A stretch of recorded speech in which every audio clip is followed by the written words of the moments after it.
जय जय रघुवीर समर्थ, जय जय रघुवीर समर्थ। गणाधीश जो ईश सर्वा गुणांचा, मुळारंभ आरंभ तो निर्गुणाचा। नमो शारदा मूळ चत्वार वाचा, गमो पंथ आनंत या राघवाचा। श्री कृष्ण गोविंद हरे मुरारे, हे नाथ नारायण वासुदेवा। श्री कृष्ण गोविंद हरे मुरारे, हे नाथ नारायण वासुदेवा। हे नाथ नारायण वासुदेवा, हे नाथ नारायण वासुदेवा। हे नाथ नारायण वासुदेवा, हे नाथ नारायण वासुदेवा। श्री कृष्ण गोविंद हरे मुरारे, हे नाथ नारायण वासुदेवा। श्री कृष्ण गोविंद हरे मुरारे, हे नाथ नारायण वासुदेवा। हे नाथ नारायण वासुदेवा, हे नाथ नारायण वासुदेवा। हे नाथ नारायण वासुदेवा, हे नाथ नारायण वासुदेवा। श्री कृष्ण गोविंद हरे मुरारे, हे नाथ नारायण वासुदेवा। श्री कृष्ण गोविंद हरे मुरारे, हे नाथ नारायण वासुदेवा। हे नाथ नारायण वासुदेवा। गोपाल कृष्ण भगवान की जय। राजाधिराज सद्गुरुनाथ भाऊसाहेब महाराज की जय। राजाधिराज सद्गुरुनाथ गिरमल्लेश्वर महाराज की जय। राजाधिराज सद्गुरुनाथ माधवानंद प्रभु की जय। गुरुर्ब्रह्मा गुरुर्विष्णु गुरुर्देव महेश्वरः, गुरुर्साक्षात् परब्रह्म तस्मै श्री गुरुवे नमः। श्रीमद्दासबोध दशक 8वा समास 7वां। ओव्या संख्या 66 आहेत। मोक्ष लक्षण निरूपण नामं वाचण्यास प्रारंभ करीत आहे महाराजा।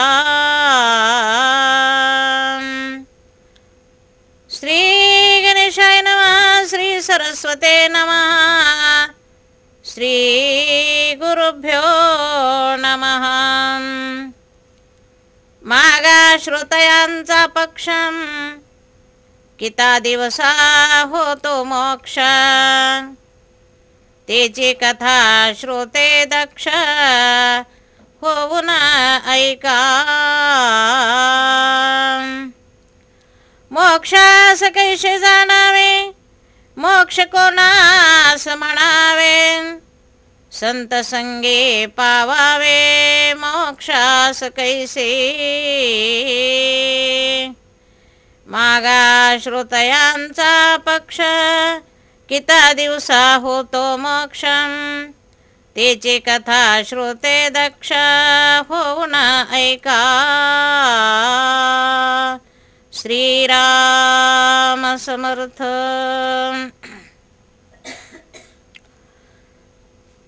मंडळी, आतापर्यंत आपला दासबोधावरील चिंतन दशक 8 पर्यंत आलेला आहे. आपल्याला आज या चिंतनामध्ये मोक्ष या चिंतनावर थोडंसं चिंतन करायचं आहे, ऐकायचं आहे.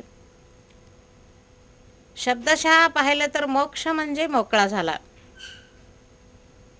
मोक्ष म्हणजे ज्या स्थानामध्ये, ज्या विषयामध्ये गुंतलेला होतो त्यापासून मुक्त झाला, बाजूला झाला. आणि वस्तुस्थिती अशी आहे की आपण जर तसं पाहत गेलोच तर अध्यात्माच्या दृष्टीने आणि व्यवहाराच्या दृष्टीने अर्थ वेगवेगळे होऊ शकतात. त्याचं चिंतन असं आहे, व्यवहाराच्या दृष्टीने म्हणजे आम्ही ज्या काही अडीअडचणीमध्ये पडलेलो असतो किंवा एखाद्या आजारामध्ये पडलेलो असतो, डॉक्टरच्या साह्याने आपण त्या आजारापासून जेव्हा मुक्त होतो, बरं वाटतं, तेव्हा आपण मुक्त झालो. शैक्षणिक विचारामध्ये जर आपण चिंतन केलं, आम्हाला जेवढी डिग्री हवी आहे जॉब घेण्यासाठी किंवा नोकरी करण्यासाठी, तर त्या डिग्रीपासून जेव्हा आम्ही परावृत्त होतो तेव्हा आम्ही काय झालो, बाजूला झालो, मुक्त झालो त्यापासून.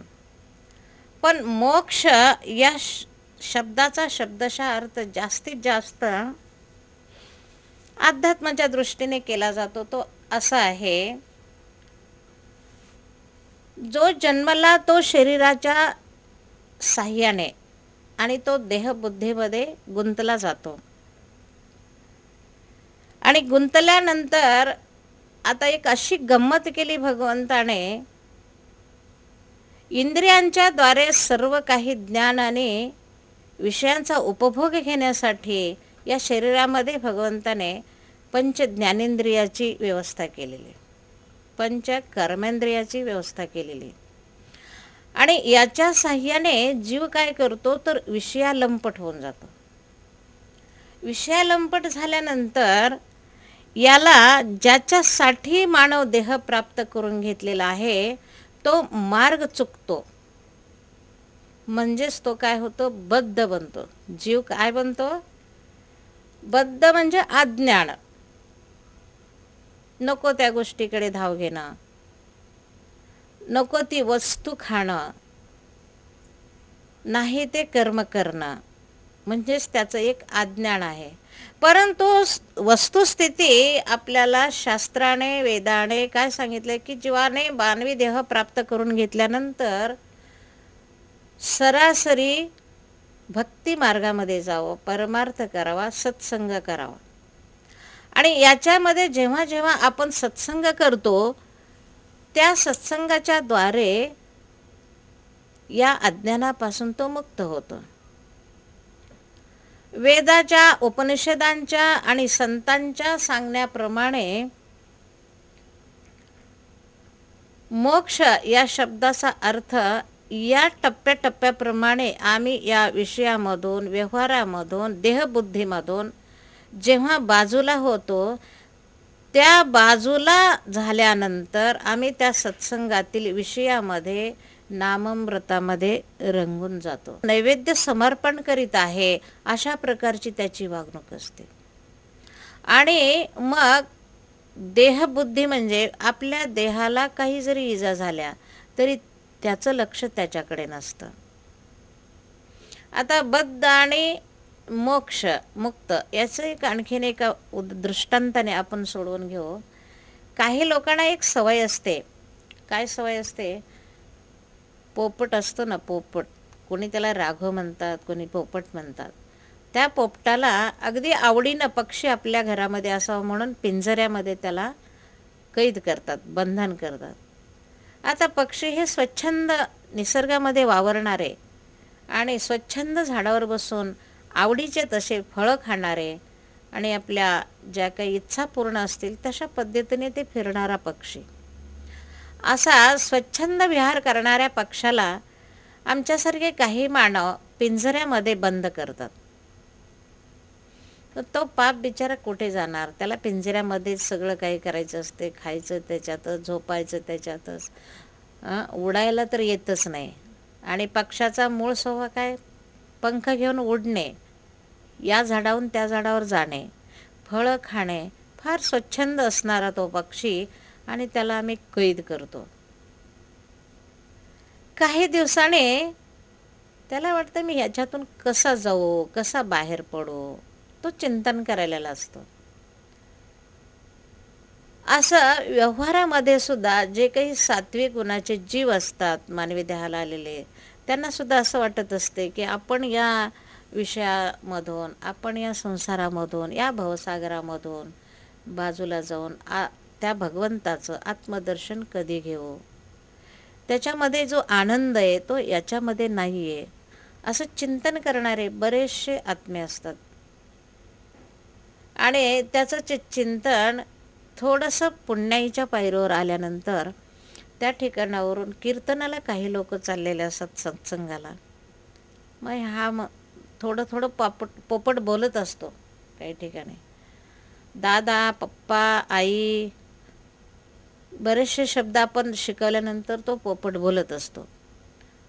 आणि त्या जाणाऱ्या सत्संगातील काही लोकांना त्याने विचारलं, दादा दादा म्हणला, आणि तो तिथं थांबला जाता जाता. त्याने विचारलं, का रे बाबा पोपटा?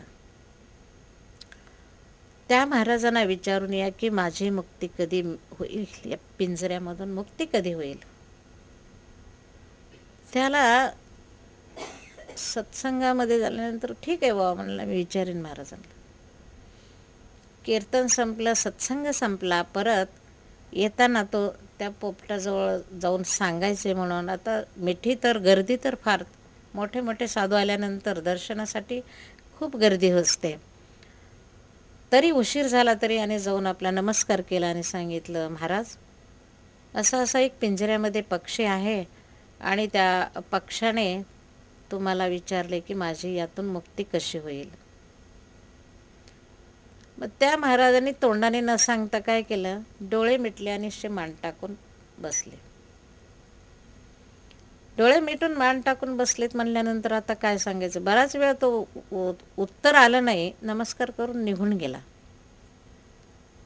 बघा, मानवी देहाला आलेल्या जीवाला किती हाताला धरून सत्संगामध्ये संतांनी सांगितलं तरी कळत नाही, परंतु पक्ष्यांना किती ज्ञान असते हे पण आपल्याला कळण्यासारखं येतं. तो दादा आला आणि लगेच पोपटाला वाटलं तोच दादा आहे. दादा दादा दादा करून पोपट त्या ठिकाणी ओरडायला लागला. मग तो दादाजवळ आला. काय सांगू बाबा म्हणला, महाराजांना मी विचारला तुझा प्रश्न. महाराजांनी डोळे मिटले आणि मान टाकले, गप्प झाले. मला ते उत्तरले नाहीत. पोपटाने लगेच ती आयडिया केली, दादा मला कळलं, दादा मला कळलं म्हणला. नमस्कार केला आणि तशीच क्रिया त्या पोपटाने आपल्या पिंजऱ्यामध्ये केली. मग मालकाला बरेचसे लोक, घरातले मुलं यायचे, पोपटा पोपटा म्हणून त्याच्याशी बोलायचे, गप्पा गोष्टी करायचे, पण पोपटाने बोलला नाही. मान टाकून मेल्यासारखा तो पडला. आलं, पोपट काही खात नाही, बोलत नाही. घरामध्ये सगळे जाऊ दे बिचारा मेला असेल म्हणून पिंजऱ्याचा दरवाजा काढला आणि पोपटाला बाहेर काढल्याबरोबर पोपट उडून गेला, जिवंतच होता. काय झालं इथं, तो मुक्त झाला. कुठून मुक्त झाला? त्या पिंजऱ्यामधून तो मुक्त झाला. अशा प्रकारे व्यवहारामध्ये संत असतात, आपल्यासारखेच असतात, परंतु ते मुक्त असतात. त्याला मोक्ष म्हणतात. स्वरूपानुसार आपल्याच स्वरूपामध्ये भगवंताच्या आनंदामध्ये ते तल्लीन झालेले असतात. त्यावेळी त्यांची अवस्था कशी असते, तर त्या अवस्थेचं वर्णन असं आहे, आपण आपल्या मोक्षापर्यंत गेल्यानंतर त्यांचं वागणं, त्यांचं चालणं. ज्ञानेश्वर माऊली जेव्हा चालायचे तेव्हा अगदी पृथ्वीवर पाय जास्त दबल्या नाही जाईल अशा प्रकारे अंतर चालल्यासारखे चालायचे. आता इथे प्रश्न एक उभा राहतो, असं का चालत असतील? तर सगळीकडे ते जीवांना, परब्रह्म्याला बघत होते. अणु रेणू तृणकाष्ठामध्ये प्रत्येक अणुमध्ये कोण उरलेला आहे? परब्रह्म आहे. आणि त्याच्यावर मी पाय देणं म्हणजे मी त्याला तुडवल्यासारखं आहे, म्हणून ते त्याच्यावर आदर असं चालायचे. असं त्याच्या चालण्यामध्ये चाहूल असते. मध्ये सुद्धा आपल्याकडून त्याचं मन दुखवल्या जाणार नाही अशा पद्धतीचं त्यांचं गोड बोलणं असतं. मध्ये सुद्धा त्या भातामध्ये मीठ आहे की नाही, त्या आमटीमध्ये मीठ आहे की नाही याची रुचीच नसते. त्यांच्या रुचीमध्ये एक स्वाद असतो, तो म्हणजे नामामृताचं. एक उदाहरण आहे, तुकाराम महाराजांच्या घरामध्ये त्यांचा मेहुणा आला होता. आपल्याकडे प्रथाच आहे की पाहुणे आल्यानंतर त्यांना थोडंसं वेगळ्या प्रकारे पंचपक्वान्नाचं जेवण बनवलं जातं आणि तसंच त्यांच्या सपत्नीने एक जेवण बनवलं. पण एका भाजीमध्ये बिलकुलच मीठ नसता. भाजी चांगली स्वादिष्ट बनवली. दोघांनाही ताट वाढलं. मेहुण्याने खाल्लं, तुकाराम महाराजांनी खाल्लं म्हणून मेहुण्याने खाल्लं. जेव्हा त्यांचे बायकोने जेवण जेवली तेव्हा त्या भाजीमध्ये आमटीच नाही. तेव्हा ती ओक्साबोक्षी म्हणते, का हो, माझ्या भावानं थोडंसं जेवण जेवलं असेल आणि तुम्हाला असं कळलं नाही का की भाजीमध्ये मीठ नाही आणि मीठ टाकून खावं. तुकाराम महाराज म्हणजे तुझ्या भावाला पाहिजे असेल तर त्याने घ्यावं, कारण मला त्याची मिठाची आणि कशाची तिखटाची चवच नाही. मला चव फक्त त्या एका नामामृताची असल्यामुळं मला त्याचं काही ज्ञान नाही ग. अशा प्रकारचं त्या मोक्षापर्यंत गेलेल्या जीवाचं आत्म्याचं वागणं असते, त्याला मोक्ष म्हणायचं. जे काही पाठीमागचं झालेलं आहे व्यवहार, हे सर्व स्वप्न म्हणतात. कोणतं, आपण ज्या व्यवहारामध्ये वावरतो या वावरण्याच्या सर्व व्यवहाराला ज्ञानीच्या दृष्टीने हे जग मिथ्या आहे. आपण झोपी जातो की नाही, गाढ आपण झोपलेलं असतो आणि एक स्वप्न पडतं. जीवाचा एक स्वभाव आहे कल्पना सतत करत राहणे आणि झोपल्यानंतरही स्वप्न पाहणे. त्या स्वप्नामध्ये आम्ही काहीतरी एक राजा असतो. राजा असल्यानंतर राजवैभवामध्ये वावरतो, पण जेव्हा जाग येते त्या जागेमध्ये आम्ही जिथं असतो तिथं अंथरुणातच असतो आणि अंथरुणात असून आपल्याला एवढं मोठं राजवैभव गेलं म्हणून त्याचं दुःखही होतं. हे स्वप्नच आहे.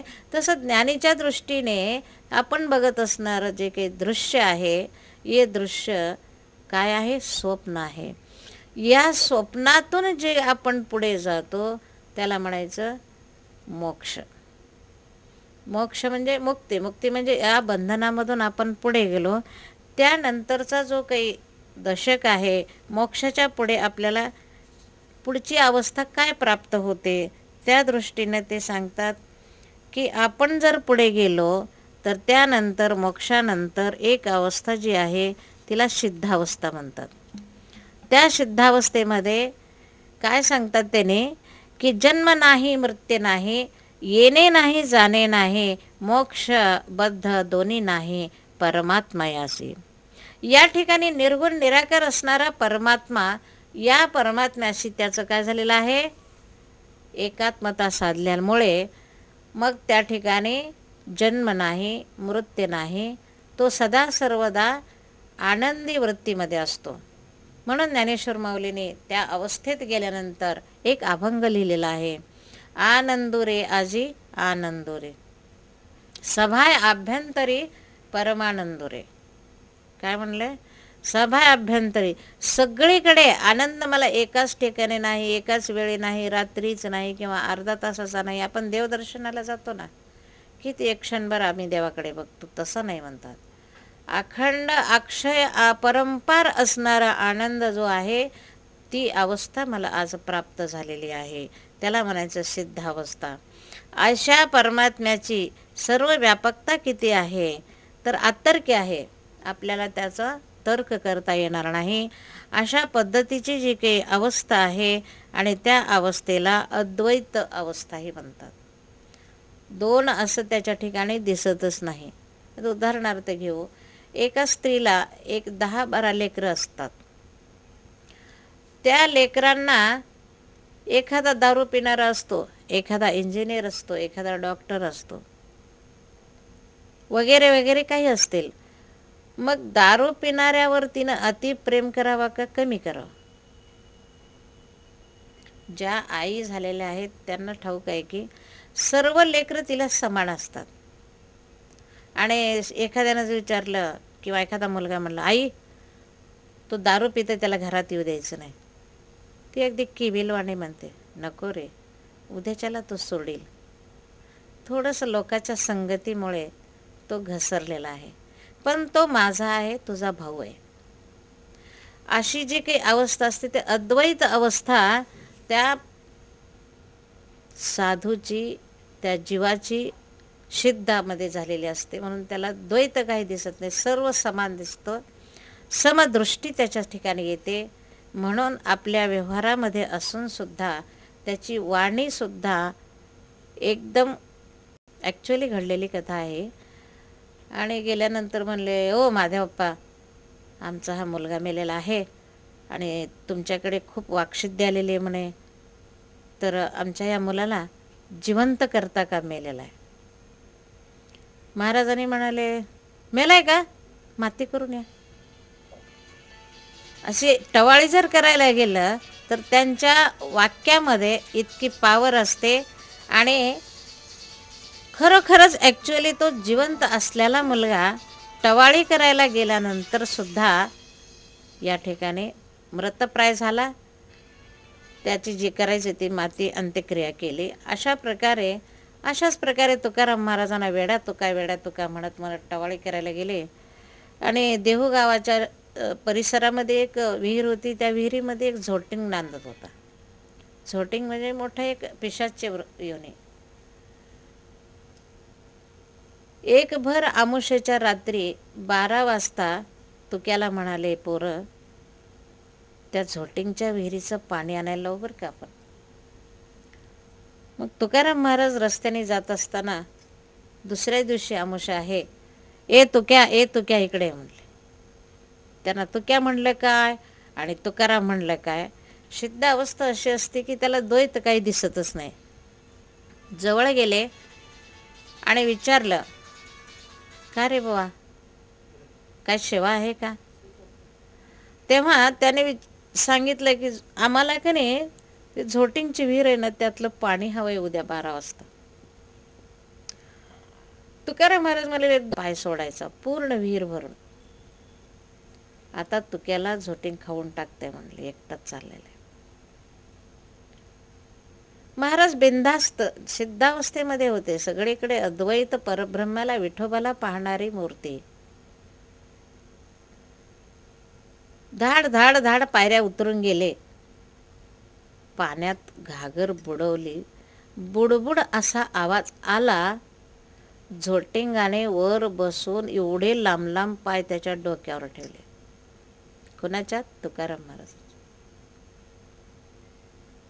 अवस्था सिद्ध अवस्था घागर भरून बाजूला ठेवली होती पायरीवर आणि दोन्ही हातानं त्या पायांना स्पर्श केला. विठुराया, तू मला इथं दर्शन दिलास. होतं कोण? झोटिंग. विठुराया म्हणल्याबरोबर ती कसं राहतंय तिथं. ज्याचा आवाज ऐकू शकत नाही ते पिशाची योनी, तिचं विठुराया म्हणून त्यांनी पाय धरले. जे त्या दिवशी पळून गेले, आत्ता सुद्धा त्या विहिरीचे लोक पाणी रोज पितात. अशी असणारी सिद्धावस्था. या सिद्धावस्थेचं समर्थाने इथं वर्णन केलेलं आहे. आणि या वर्णनामध्ये सिद्ध साधू सर्वजण कशा प्रकारे त्यांना ती अवस्था प्राप्त होती, त्याच्यामध्ये ते तल्लीन झालेले असतात. सततच ते नामामृत गोडी चाखत असतात. आणि ते नाम आपण थोड्याशा शब्दामध्ये या ठिकाणी चिंतन करू. केशवा माधवा गोविंदा घनश्यामा. केशवा माधवा गोविंदा घनश्यामा. मधुसूदना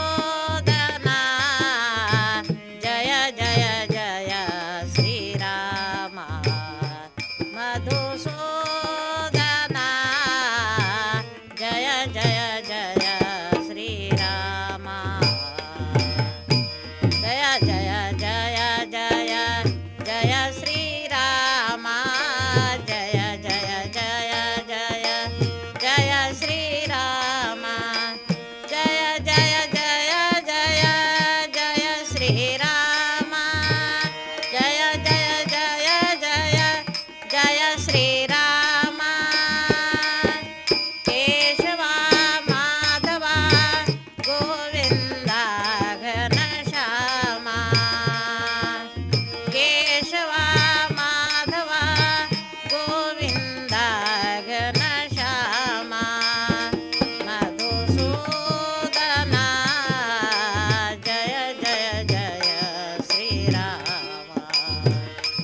मधुसूदना जय जय जय श्रीरामा.